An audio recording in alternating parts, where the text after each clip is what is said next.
a show where we talk about our list of shame, list of movie blind spots, list of movies we haven't seen that we are watching and discussing on camera. My name's Andy. And I'm Adam. And on Monday, we talked about a movie that was technically on both of our lists of shame, King Solomon's Mines. That's right. I would say the original. I think there was a 1930s version, which I was not aware 1937, I believe. 1937 version, which I did not even know existed. But we watched the 1950 version. That's right. Starring Stuart Granger, I believe, and Deborah Kerr. And today, Adam decided to pair that with a newer incarnation of King Solomon's Mines. He'll tell you all about it. All right. Fortune hunter Alan Quartermain teams up with a resourceful woman to help her find her missing father, who's lost in the wilds of 1900s Africa while being pursued by hostile tribes and a rival German explorer in King Solomon's Mines. Where is this place anyway? That way. Then why are we going this way? The shortest distance between any 2 points is a straight line. Miss Houston, trust me. It's a jungle out there. All right, this is the 1985 version of King Solomon's Mines, the Cannon Gottlieb co-produced movie. Again, this is based off the Sir Henry Rider Haggard novel that came out in 1885. It is written by Gene Quintano and James Sykes, and it's directed by J. Lee Thompson. J. Lee Thompson has directed movies such as Guns of Navarro, Woman in a Dressing Gown, Cape Fear, and then Conquest of the Planet of the Apes. Gene Quintaro directed or wrote a movie that I adore, Loaded Weapon 1, which is a take on the shoot, I can't remember, Mel Gibson. Lethal Weapon movies, yep. He wrote Sudden Death with JCVD, John Claude Van Damme himself. Yeah. And he wrote both Police Academy 3 and 4. Great movies. Yes. And Psych also wrote a movie that I adore, The Barbarians, with the twins. The twin bodybuilder the guys. twin bodybuilder guys, awesome. And then Revenge of the Ninja and Ninja 3, The Domination. Shokasugi. And then Sahara, the 80s Sahara, not the Matthew McConaughey one. King Solomon's Mines stars Richard Chamberlain as Alan Quartermain, Sharon Stone in one of her early roles as Jessie, Herbert Lom as Colonel Bachner, John Rhys Davies as not Salah. What was it? Salah, but as I think is it Dogati? Dogati, I guess. Ken Gampu as Umbopo, and then June, I don't even know how to say her name, as Gagazola. I think she's the pruny lady at the very end. That laughs a lot. And then, spoiler alert, whenever you hit lava in this movie, you explode, which is awesome. Yeah. And that's what happens there. So this is a movie I've never seen. It looked cool. It looked fun. It looked very Indiana Jones-esque. I don't, and we'll find out. I'm sure that's what they were going for. Yes, if that's what they're going for. So this is a movie that you've seen before. Yeah, I mean, I rented it on VHS when I was a kid, but again, I don't really remember anything. Yeah. Just who knows if I was even paying attention. I probably rented Grandma let me rent like a stack of VHS, and this is just one of them. So I probably put it in and was talking and running out of the playing room, Legos, doing whatever. Who knows? Yeah, driving your siblings crazy, all that kind of stuff. Yeah. Going into this without much of a memory of it, what do you think of King Solomon's Mines? Yeah, so this was the centennial version because the book came out in 1885. This is 1985. We're 100 years removed from when the book was written. I talked about on Monday, we both talked about on Monday, how the first movie is kind of dull. Yeah. Unfortunately, dull, and not because it's an old movie, just because it's dull. I mean, it wasn't that exciting. I think this movie is like the complete opposite of that. Yeah. This movie never stops to catch its breath. I mean, it's just one thing after the next, after the next, after the next. It's ridiculous. It's campy. It's kitschy. It's a lot of other things. Silly. You can use many adjectives that are synonyms of all those things to describe it. but I think it's ridiculously entertaining. Yep. I mean, it's night and day from the first film. The first film, again, same story essentially. In the first, I mean the original or the 1950 because it wasn't the original, but the 1950 version. She's looking for her husband, who she doesn't know if he's dead or alive. In this case, Sharon Stone is looking for her father. Yep. So there is no complications of her having, romantic intentions with Alan Quatermain or anything like that. They avoid that. But I mean, this movie is just a breakneck pace the entire time. Yeah. Before I think the credits, you see the John Rhys Davies character and maybe the Herbert Lom character. I can't remember. But then it's like once you. The movie opens, and I think even while the credits are rolling, you've got Richard Chamberlain and Sharon Stone already trekking through the door. So they're already on their way. Yeah, there is no setup for that. They're already on the way, and it's like it does not stop from there until the credits roll. They are on a train. They are running from this. They're about to get boiled alive in a big pot for a stew. I mean, it's crazy, but it's crazy fun. Yeah, as far as I'm concerned. I mean, I spoiler, this movie. I mean, I'll say it at the end. This movie got horrible reviews. Yeah. But I say take the stick out of your butt and just have fun with it because this movie is ridiculous, but it's so much fun. Like I had a blast with it, and I mean, I think again, as long as you aren't expecting it to be serious, you'll have a blast with it too. I mean, I don't know what else to say. It's just crazy and fun. Yep. Did you? It sounds like you agree. I adore this movie. Yeah, I think this fun. movie is really fun. Wonderful. It is fun, is campy. I thought you were gonna say we talked Monday about a movie that we watched called Blades, and you can definitely see like the influence of Jaws on that movie, and like this one, you could definitely see the influence of Raiders of the Lost Ark, and I think even maybe Temple of Doom had already been released at this point on this movie, and this movie is all the better because of it. Yeah. This movie is campy and fun in all the right ways. The dialogue is actually not bad. Like there's some quips and stuff that's like I mean it does there's some quips and stuff that I feel, and I will go to the mat for this, that if they were said by better actors and actresses, they would hit. Yeah. Cuz like I love that they're having us for dinner. And she's like, oh, yeah, that's nice. He's like, no. Yeah. They're not inviting us to dinner. They're having us for dinner. Yeah. And then when they're in the mines at the very end, he says something else that I'm like, this is a great line. This is a very great quip. So there's some like zingers and stuff like that. I mean, the only bad thing about this movie is just like Richard Chamberlain is not a great actor, but this movie's just fun and because of it. I just give him credit because he was like 50 years old when he filmed this. He's in pretty damn good shape. He's in better shape than me. Yeah. I'm not 50, but I'm close. But yeah, he's in great shape. Yes. I was like, damn. He was born in 1934. This was filmed presumably sometime in 1984, maybe early 1985. And that was also one of the issues I had with the 1950s movie was the guy was so rail thin. He looked like, I mean, I guess, we don't think of people built like that to be adventurers and action stars, but this movie, like, he's kind of more built like you would imagine an action star to be and all that. So, yeah, this movie's just a blast. They're probably like, they saw John Rhys Davies and Raiders of the Lost Ark, and they're like, we want that guy in this movie. It's cool seeing him, because you're just like, oh, it's solid. Apparently, they wanted Kathleen Turner in this movie instead of Sharon Stone for the that same role because of Romancing the Stone. I'm like, that would work. Yeah. It feels like they kind of reused one of the sets for Raiders of the Lost Ark, especially that town in the beginning, like all the white.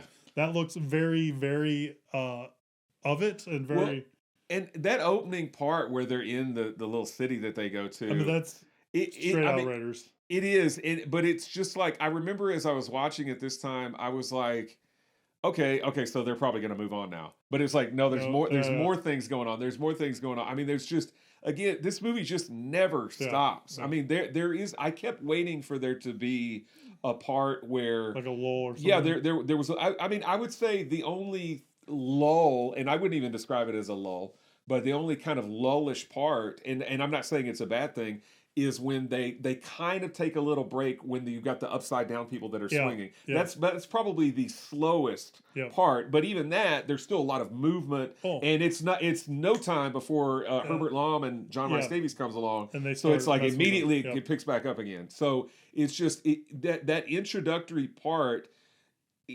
As much action is packed into that part, you're going to see that the rest of the movie. Yep, I mean, yep.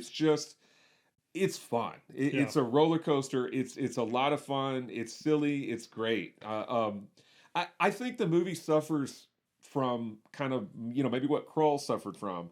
I think at the time that it came out, most of the critics were very serious about it, and they felt like this is just a cheap knockoff of better films. Yeah, and I think it is, but I think in hindsight, because now it's considered, canon is considered cool, right? Yeah. Maybe back in Yeah. the day, it was like, oh, this is like the crappy movie company or whatever. But I think now, because they've got documentaries all about canon and whatnot now, I think there's at least 2 documentaries about canon. I think now it's considered, in hindsight, it's considered very cool. You're like, oh, we're going to watch a canon film, Invasion USA, or one of the Charles Bronson movies or something like that. You're going to have fun with it. Yeah. So I think this movie is just perfect. And honestly, I can see myself watching this again in the very near future. No, me too. I think this is, so I talk about, I think I talked about it when we did Sahara way back when, but I love the Indiana Jones movies, and I'm always looking for a movie that is of that ilk, right?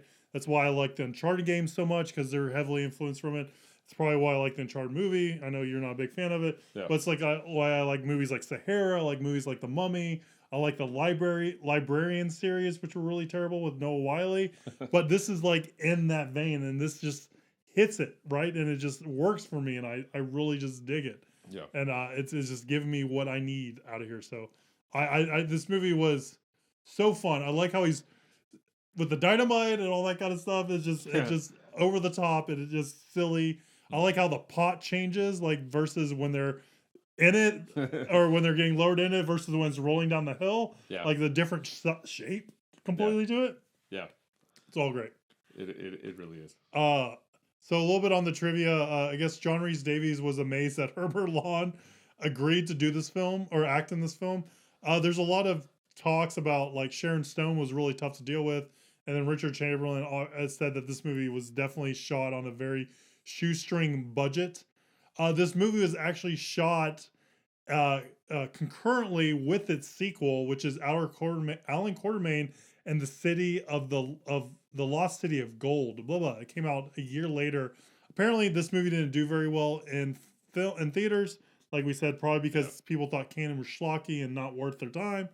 But so it went straight to video. I have not seen the sequel, but I'm dying to see the sequel. Have you seen it yet? Have not, and I'm also dying to see it. I will watch it very soon. Yeah, I think it's if it's any close to this one, it's going to be awesome and have fun. Yeah, I just hope it's not a huge letdown, but I feel like if they shot them at the same time, that's what it's got to be fairly similar. Yep. So I'm looking forward to it. Exactly what I hope and what I think. So, this movie is just one of those gems.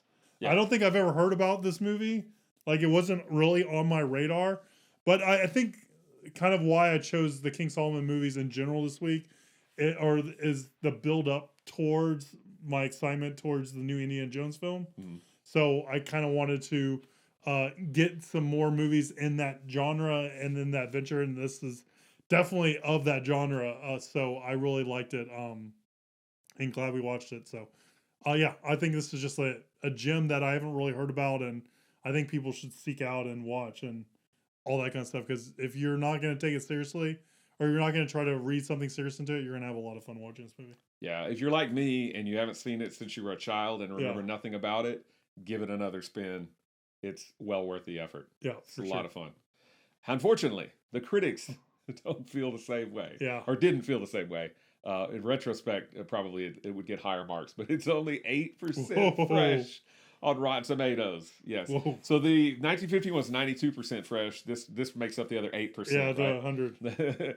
And it's 31% audience. And Leonard Maltin, the 1951 he gave 3.5. This one he takes off 2 stars and gives it only 1.5. I think we would flip the reviews for both those two probably movies. So. Yeah, probably so. Sure. Yep. All right, well, that's King Solomon's Mine. It's a hearty recommend for both of us. Check it out. Um, I wonder if it's. I feel like this is like an Arrow needs to come out with a release of it, or like a Kino Lorber kind of thing. Yeah, so the only release I think it has is put out by Olive. Okay, And Olive Film's not bad. yeah, but I think that company's gone away. Like Okay. I haven't seen a release from them in years now, and their release of it is bare bones. Yeah. So I do wish, like you were saying, I do wish like Arrow or somebody, I don't know who has the rights or whatever, but all that aside, whoever should come out with something that has some behind the scenes stuff, some Yes. whatever, some supplementary things. Bring us that'd in be cool. here. We'll do commentary on it. I'd I'll love draw. that.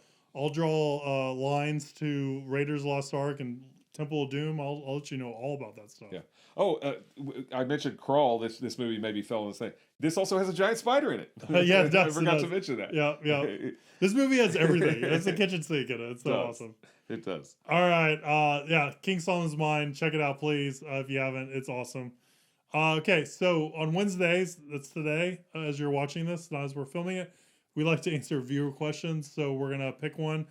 Today we talked about early movie of Sharon Stone, and she's been in what you said like over 100 movies. Yeah, she's got like 153 credits right now on IMDb. A lot. So we've decided to talk about and pick some of our favorite Sharon Stone movies. Yes. Yeah, it's Sharon Stone.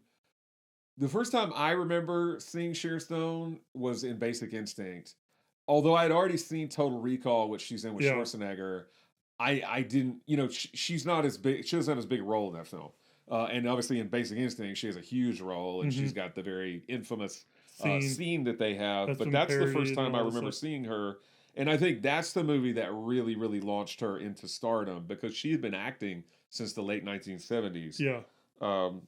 So looking through her filmography, I mean, there's some okay stuff in the 90s and in the 2000s, but I actually I gravitate more towards like the 80s stuff that she did. I mean, besides King Solomon's Mines. I think for me, the big movie that I remember in was The Specialist. Yeah, I remember that with Stallone. Stallone, yeah, another assassin movie, I believe. He's a bomb expert in, apparently. Well, and you said what's his name wrote Police Academy 3 and 4. Apparently she's in Police Academy 4. Citizens on Patrol. So yeah, I mean, I'm with you. I think like the 90s was the year of Sharon Stone. Like I've just seen her being like, an it girl, I guess, I think being very popular, an A-lister, all that kind of stuff in the 90s. Yeah, after she did Basic Instinct, it was like, yeah, her career went up and up and up and up. And then she did Catwoman, and it all went to pieces. It all went to pieces. Anything you want to call out besides the two that we did here? I mean, she's in Last Action Hero. She plays his girlfriend, right, in the movie. She's not. I don't even remember like her a in Last tiny Action role, Hero, I believe. honestly. It's been too long since I've seen that. I don't remember her. Such a great movie. Yeah, I will make I'll make two call outs before I make my pick. So I will call out Casino. I am not as big a fan. I love Scorsese, but I'm not as big a fan of Casino as a lot of other people are. And I've even rewatched it trying to get more into it, and I still don't get into it that much. But she got a ton of critical acclaim for Casino. I think she may have got a nomination. And she is really good in Casino. I just don't think the movie's that great. Yeah. I've seen Casino. The shots are cool, but I'm not a big mob movie person, so it kind of leaves me cold. The only other movie that I want to call out is Intersection from the early 90s with her and Richard Gere and I think Lolita Davidovich. Honestly, probably not a great movie, but I've always kind of had a soft spot for it. I don't know. I think it's worth a watch. But my pick is one of her 80s films. All right. My pick's one for 90s films, so I'll go first. Do you have any call outs or anything? No, I think you handled it, and I just really wanted to call out like The Specialist, Last Action Hero, that kind of stuff. The movie I am a big fan of that she has a fairly meaty role in is a movie that I've mentioned before as one of my favorite movies, and that is probably it's pretty close to being it's one of my top Sam Raimi movies. I think Army of Darkness might be my favorite Sam Raimi movie, but this one's up there, and it's 2000. It's 1995's The Quick and the Dead. Yes. I feel like it's a very straightforward movie for Sam Raimi. It doesn't use a whole lot of his gags and stuff. But it's a great movie. I think I might have called it out whenever we did our Russell Crowe. We talked about our Russell Crowe favorite movies. Yeah. But, well, you may have mentioned it. We did a Simple Plan. Yeah. Did you mention it then too? Yeah. Maybe, yeah. So for me, I really like The Quick and the Dead. I revisit that frequently and enjoy it. Each time. It's got Russell. It's got Leo DiCaprio. It's got Leo DiCaprio. It's got Gene Hackman in it. Man. So it's an all-star cast. Crazy. All right. What about you? All right. It was tough because there's like 3 that she did in the 80s, excluding King Solomon's Mines. That would make 4. And maybe Alan Quatermain in the City of Gold. That would make 5. But there's a few other 80s movies that I'm like, man, I really, really want to pick that. But I'm going to go with one of her earlier roles. It's actually from 1981.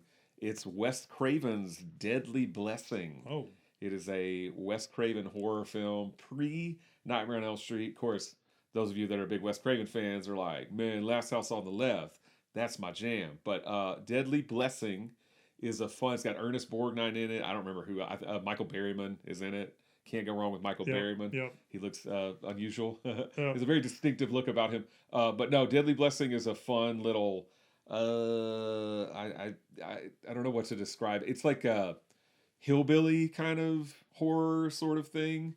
There's like farmers with pitchforks, and it's almost like Children of the Cornish kind of sort of thing. But Deadly Blessing is a fun early 80s horror film. If you haven't seen it, you should check it out. Very cool. I have not heard of it. I'll have to check it out at some point. Yeah, it's pretty good.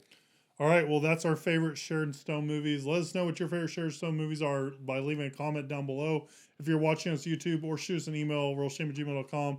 Please like, subscribe, share, do all that social media stuff. It does help, and we really do appreciate it. And stay tuned next week as we watch some movies from my list of shame. And then we will also have a movie coming up for the holiday that's on Sunday. So stay tuned for that. And we'll see you soon, guys. Have a good one. Thank you. Bye.